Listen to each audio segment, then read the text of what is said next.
আমরা আল্লাহ বলেছেন ওয়াহাইনা ইলা উম্মি মুসা, আল্লাহ বলেন মুসা সাল্লাল্লাহু মার কাছে ওহী পাঠালাম, মুসা সাল্লাল্লাহকে পাঠালাম, ওহী পাঠিয়ে বললাম আনআরদিহি, তুমি তোমার এই সন্তানকে দুধ পান করাতে থাকো, দুধ পান করাতে থাকো, ফাইলা কিনতে আলাইহি, যদি তোমার খুব ভয় হয় এই ছেলেকে বাড়ির মধ্যে রাখতে পারবে না, কখন না জানি বিপদ হয়ে যায়, যদি এমন কোনো ভয় যদি দুধ পেয়ে যাও তাহলে দেরি করো না, ফালকি ফিরে আনবে, তোমার সন্তানকে সাগরের উপরে নিক্ষেপ করে দাও, নদীর মধ্যে তুমি নিক্ষেপ করে দাও, পানির মধ্যে তুমি ভেসে দাও, তবে ওলা তাখাফি, তুমি ভয় করো না, ওলা তাহজানি, তুমি চিন্তা করো না, ইন্না রাদ্দু ইলাইকা, আমি আল্লাহ তোমার সন্তানকে আবার তোমার কাছে ফিরে দিব, তুমি ফিরে দিব না, ওয়াজাইলুহু মিনাল মুরসালিন, আমি আল্লাহ তোমাকে কথা দিলাম তোমার সন্তানকে আমি একজন রাসূল বানাবো। তুমি নদীর ভিতরে পানির ভিতরে ভেসে দাও আর চিন্তা করো না, আমি আল্লাহ এই সন্তানকে তোমার কাছে ফিরে দিব। আল্লাহু আকবার। মুসা আলাইহিস সালামের মা খুব দ্রুত একটা মিস্ত্রিকে ডাক দিল, ডাক দেওয়ার একটা বাক্স বানালো, বাক্সের ছোট্ট দরজা থাকবে, ভিতরে যদি পানি ঢুকতে না পারে সুন্দর করে বাক্স বানালো। মিস্ত্রি বাক্স বানানোর পরে ডাক দিয়ে বললো যে তুমি এই বাক্স করবে নাকি, এটা চাউল থোয়া নয়, জিনিস থোয়া নয়, থাকতো কিচ্ছু নেই, এটা তো হবে কি, আমি যা করবো এটা বলা যাবে না, তুমি শুধু বানিয়ে দাও। আল্লাহু আকবার। তাকুর বলা হয় আল্লাহর কোরআনের ভাষা, তাকুর একটি বাক্স বানানো হলো, আর এই বাক্সের ভিতরে মুসা আলাইহিস সালামকে এই শিশু সন্তানকে বাক্সের ভিতরে দিয়া, তার কাছে তওরাত কিতাবের খণ্ড কিন্তু ছিল, এগুলো তার মধ্যে আরো কিছু জিনিসের কথা আছে, এগুলো বাক্সের মধ্যে দিয়া শেষ রজনী মানুষের ঘুম এখনো ভাঙেনি, এই সময় মুসা আলাইহিস সালাম তার মুসা সালামের মা মুসা সালাম নিয়ে যায়, ওই নীল সাগরে নিয়ে যায়, ওই বাক্সের ভিতরে সন্তানকে রাখা, মা সন্তানকে ওই বাক্সের ভিতরে রাখা, নদীতে ভাসা দেওয়া কি সহজ ব্যাপার না, কঠিন। মুসা সালামের মা খুব কান্নাকাটি করতেছে, কিন্তু আল্লাহ বলেন তুমি চিন্তা করো না, আমি এই সন্তানকে তোমার কাছে আবার ফিরে দিব। মুসা সালামের মা মুসা সালামের বোনকে বললো, মা আমি চলে যাচ্ছি, কিন্তু তুমি এই নদীর কিনারা দিয়ে লক্ষ্য করে বাক্স যাই কি হয় একটু খোঁজ খবর রাখো, আমি চলে গেলাম। মুসা সালামের মা চলে আসলো, আর এই বাক্স ঘাটা যাওয়ার লাগলো, যাতে যাতে সকাল 7টা 8টা 9টা হয়ে গেছে, যা ফেরাউনের বাড়ি থেকে নদীতে ঘাট করা আছে, এই ঘাটে তফসির অনেক লম্বা কথা আছে, আগে বলে দিচ্ছে জাদুঘরেরা যে এই নদী দিয়া ওই নদী ভাসা যেতে পারে, আসতে পারে, তোমরা খেয়াল রাখো, এই দিকে যদি যায় তোমরা ধরে নেবে।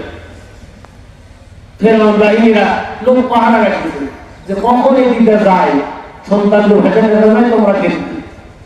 মুসা সালামের বাক্স যখন ফেরাউনের বাড়ি কাছাকাছি চলে আসছে, যারা পাহারাদার দৌড়ের বাড়ির মধ্যে খবর দিলে আসিয়াকে যে তাড়াতাড়ি বের হও, এটা বাক্স জমা দেখা যাচ্ছে, কি আছে আমরা জানি না। আল্লাহু আকবার।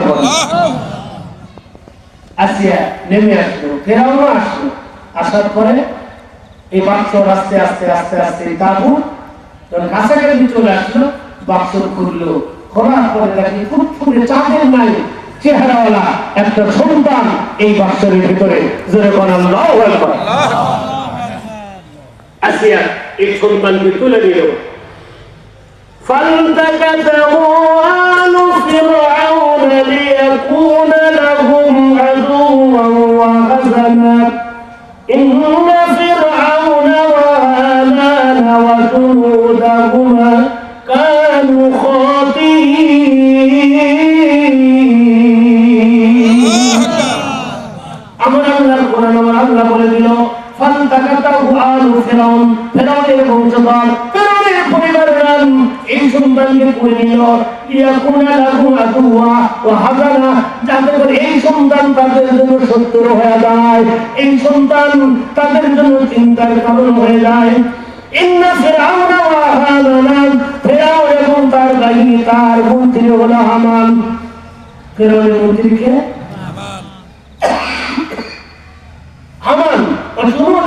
কানু খাফিন, এরা বুঝতো না, এরা মনে করলো যে সন্তানকে তুলে নেই। তফসিরে অনেক লম্বা কথা আছে।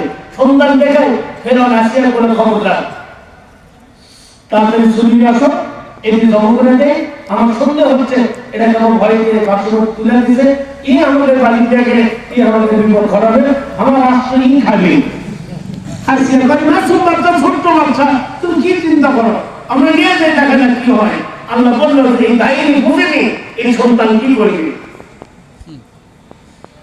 وقالت امرأة فرعون قرة عين لي ولك لا تقتله عسى أن ينفعنا أو نتخذه ولدا وهم لا يشعرون.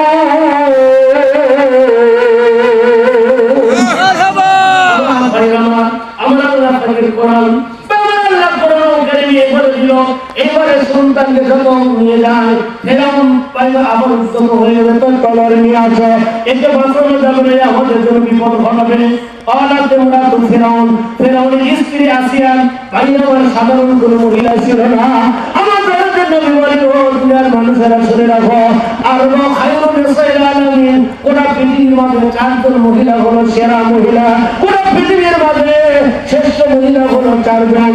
একজন হলো মরিয়ম, দুই হলো আসিয়া, তিন হলো খাদিজা, চার হলো আল্লাহর নবীর বেটি ফাতেমা। জোরে বল মারহাবা। আর জোরে বল মারহাবা।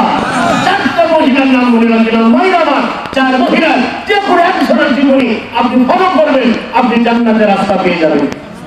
নবী বললেন চারজন মহিলা জান্নাতি, চার মহিলা পৃথিবীর সেরা মহিলা। এক হলো মরিয়ম, দুই হলো আসিয়া, তিন হলো খাদিজা, চার হলো আল্লাহর নবীর বেটি ফাতেমা। আইয়ামান এইবার আসিয়া ফেরাউনের স্ত্রী বলল, তুমি চিন্তা করো না, কুররাতু আইনি ওয়া লাকা, এই সন্তান আমরা প্রতিপালন করব, এই সন্তান আমাদের চোখকে ঝুলাবে, তোমার চোখকে ঝুলাবে। লা তাকতুলুহু, ফেরাউনকে বলল তুমি কি হত্যা করো না, আসাইয়ান ফানা, সম্ভবত এই সন্তান আমাদের উপকারে আসবে। আমরা তাকিলুহু আলাদা, এই সন্তানকে আমরা ছেলে হিসেবে গ্রহণ করলাম। মারহাবা বল। এই সন্তানকে আমরা ছেলে হিসাবে গ্রহণ করলাম। এই সন্তান আর রাজনীতি আর তত্ত্ব তাও তসরস করবে, এই সন্তানকে আমার আল্লাহ যিনি মারবে তারই বাড়িতে আমার আল্লাহ এই সন্তানকে প্রতিপালনের ব্যবস্থা করতেছেন। যখন আল্লাহ অন্য জায়গায় আসছে যে সন্তান বাসায় নিয়ে যাওয়ার পরে মুসা আলাইহিস সালাম অন্যান্য সন্তানের চাইতে ব্যতিক্রম। অন্যান্য সন্তানেরা এক মাসে যত বাড়ে, মুসা আলাইহিস সালাম একদিনে তত বাড়ে। আল্লাহু আকবার। খুব দ্রুত বাড়ে। একটু জানবো হ্যাঁ সুন্দর চেহারা, নবীদের চেহারা আলাদা। ফেরাউন একদিন কাছে করে নিয়ে আসেন, মুসাকে দেখতে দেখতে খুব মহব্বত দেখতে মুসাকে কোলে নিয়েছে। ফেরাউন তো আল্লাহর দাবি করেছে, কাফি মুসাকে যেই কোলে নিয়েছে, তাফসীরে লেখে মুসা আলাইহিস সালাম সাথে সাথে ওই ছোট শিশু বাচ্চা বাম হাতে দাড়ি ধরছে আর ডান হাতে শাখা ফল রয়েছে গালে। আল্লাহু আকবার বল। আর আল্লাহু আকবার। যেই সময় আছে ফেরাউন আস্তে করে আসিয়ার কোন দিয়া তলোয়ার নিয়ে এখনই জম করবো। আজকে তুমি পাগলা এখন পাগল নয়, এই কিছু বড় হয়নি, এখনই আমাদের তলোয়ার শাখা আমার বাল খালি করতেছে। এই বড় হলে আমার কিভাবে করবে লিয়াচ্ছে তলোয়ার। আসিয়া বলে তুমি চিন্তা করো না, একে আমরা সন্তানের গ্রহণ করেছি, এ আমাদের ক্ষতি করবে না, এদের উপকার হবে। আল্লাহ বলে রহম রাজা শুরু, এরা জানে না মুসার সাথে ভালো বাজাবে, এরা জানে না। আল্লাহু আকবার। যে কোনো জালিম শক্তি ভাই আমার যতই ভালো, যতই জালিমের চূড়ান্ত পর্যায়ে যায়, এই জালিম যত জুলুম বানায় এদের পতন তত তাড়াতাড়ি হয়। আল্লাহু আকবার। কিতাবে নাকি অনেক লম্বা কথা। শেষ পর্যন্ত আমার আল্লাহ ওই যে মুসা আলাইহিস সালামকে বাড়ির মধ্যে নিয়ে আসার পরে কারো দুধ পান করে না, বিভিন্ন ধাইমা নিয়ে আসে, কারো দুধ পান করে না। মুসা আলাইহিস সালামের বোন আস্তে আস্তে বাড়ির মধ্যে ঢুকেছে, ঢুকা ফেরাউনের স্ত্রীকে বলতেছে যে মা আপনি যদি বলেন